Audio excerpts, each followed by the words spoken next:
turma do Supremo Tribunal Federal forma maioria para manter prisão preventiva de Jair Bolsonaro. De Brasília, mais detalhes com Kelly Matos. Já são 3 votos nesta direção, Macedo, o voto do relator ministro Alexandre de Moraes, o voto de Flávio Dino, que veio na sequência, e o voto do ministro Cristiano Zanin.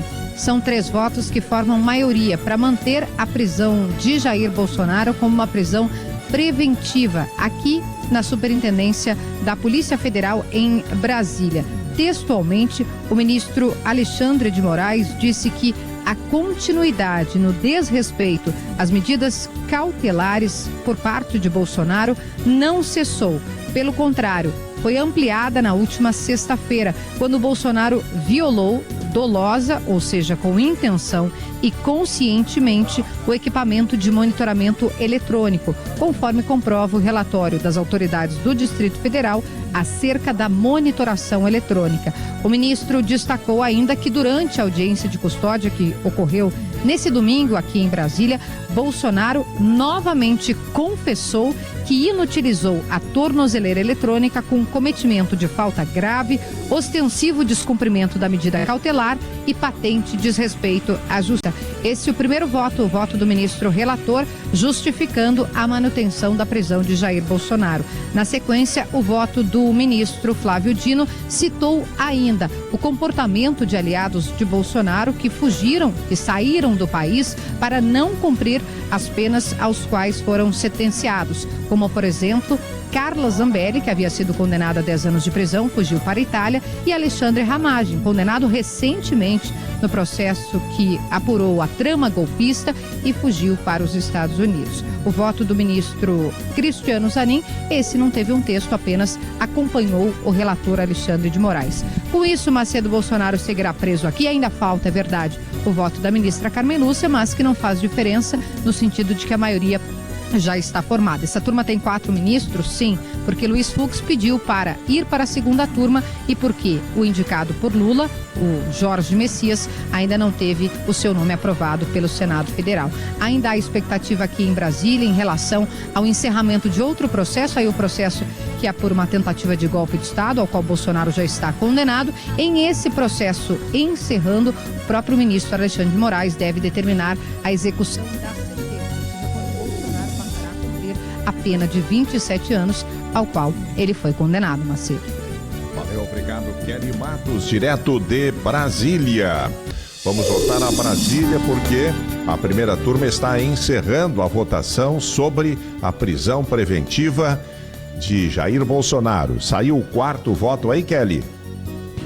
Isso, Macedo, o voto da ministra Carmen Lúcia. Com isso, 4-0 para manter a prisão de Jair Bolsonaro aqui na Superintendência da Polícia Federal.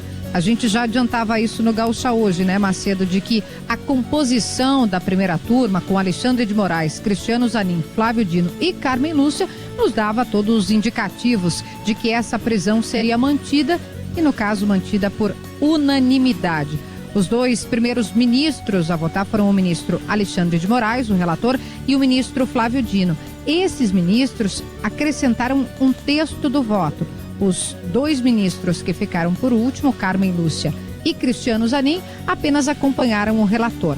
De destaque no voto de Alexandre de Moraes, a inclusão tanto do depoimento, vídeo em que a tornozeleira aparece violada e Bolsonaro diz que usou uma solda por curiosidade, e depois a audiência de custódia, em que o ex-presidente admite ter danificado a tornozeleira, mas acredita isso a uma paranoia, a uma alucinação, algo que, segundo ele, teve relação com os remédios, a combinação de remédios que ele tinha tomado. Teve uma mudança de versão, saiu da curiosidade e foi para a versão dessa alucinação. O ministro Alexandre de Moraes sublinhou que houve uma conduta dolosa, ou seja, com intenção e consciente, afastando essa ideia de que teria sido algo perto de um delírio. Já o ministro Flávio Dino, segundo a votar, na sua manifestação acrescentou o fato de outros aliados de Bolsonaro terem fugido para escapar da sentença, os quais haviam sido condenados, e também colocou o risco à ordem pública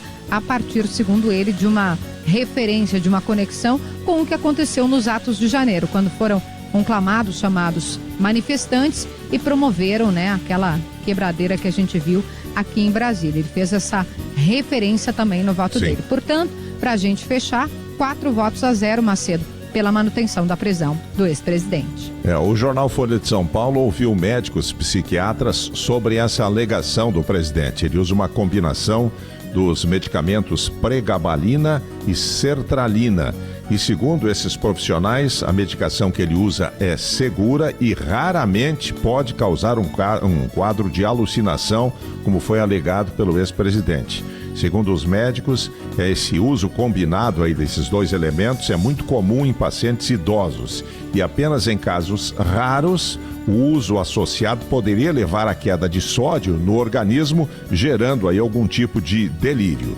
Então, esta versão do presidente, ela é tratada dessa forma por profissionais da psiquiatria, de que é raro ter qualquer tipo de alucinação em função do uso dos medicamentos. E sobre fugas, né? A gente nem falou muito sobre isso, mas o Alexandre Ramagem deu uma entrevista para o... Como é que é o nome dele? O Paulo... Aquele brasileiro blogueiro que está lá junto, associado ao Eduardo Bolsonaro nos Estados Unidos. Paulo Figueiredo. Paulo Figueiredo deu uma entrevista dizendo que sim, fugiu para os Estados Unidos porque se sente vítima de perseguição aqui no Brasil e que lá está seguro com a anuência do governo dos Estados Unidos. E ele disse que fugiu para que suas filhas não vissem o pai preso.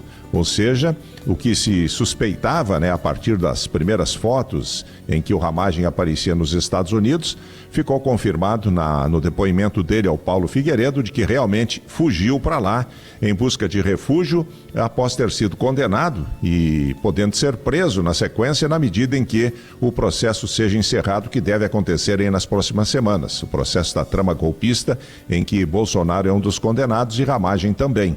E aí ele fugiu para os Estados Unidos, é mais um a fugir do país, né?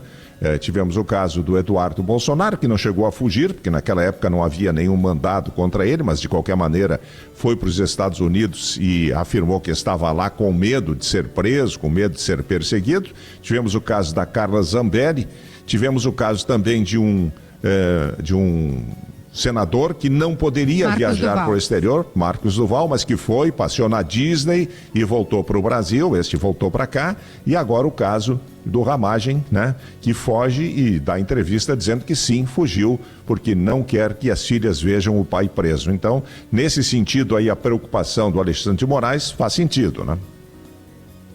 Um comportamento, Macedo, eu conversei com bastante gente aqui em Brasília, é evidente, é claro, óbvio que isso pesou primeiro na decisão de sábado do Alexandre de Moraes e agora dos demais ministros, porque se vê que não há nenhum pudor, nenhum constrangimento de fugir do país quando há uma condenação ou quando há uma iminência de cumprimento de sentença. O caso do Ramagem que tu citaste, como o processo se encerrou, praticamente se encerrou, né? Tem uma formalidade ali de embargo de declaração, é meio óbvio que isso vai acontecer em questão de dias. E foi exatamente por isso que ele deixou o país. A Carla Zambelli, que tu lembrasse, Macedo, ela chega a dar uma entrevista dizendo que ela seria intocável, que ninguém poderia tocar nela na Itália. O que a gente já viu que não fazia nenhum sentido, porque agora vai ter a extradição. Então, esse comportamento do grupo que está Jair Bolsonaro, dos aliados, ele também foi lido como uma afronta à justiça, como um grupo que se entende acima da lei, que não cumpre regras e, portanto, diante dos outros elementos, a gente tem não só isso, né? A gente tem a questão da tornozeleira eletrônica, que é bastante evidente. O ministro e os demais ministros entenderam que sim, há risco de fuga, que há risco de não cumprimento daquilo que a justiça determinou.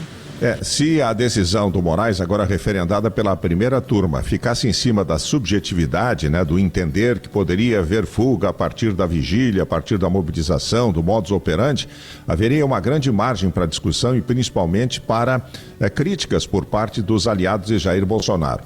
Mas a pataquada dele meter ferro quente na tornozeleira eletrônica deixou constrangidos até alguns aliados mais próximos, né?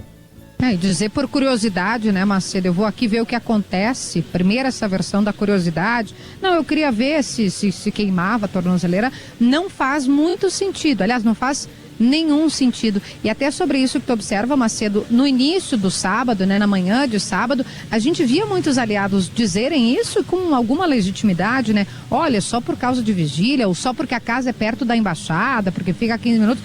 Isso não configura uma razão objetiva, é subjetivo, como tu disseste. De fato, eu acho que havia essa razão. Mas aí, como tu bem lembrou, vem a imagem e vem o vídeo com a confissão, realmente eu mexi, que eu, por curiosidade, aí fica bastante complicado de entender, de encontrar uma razoabilidade nesse tipo de atitude.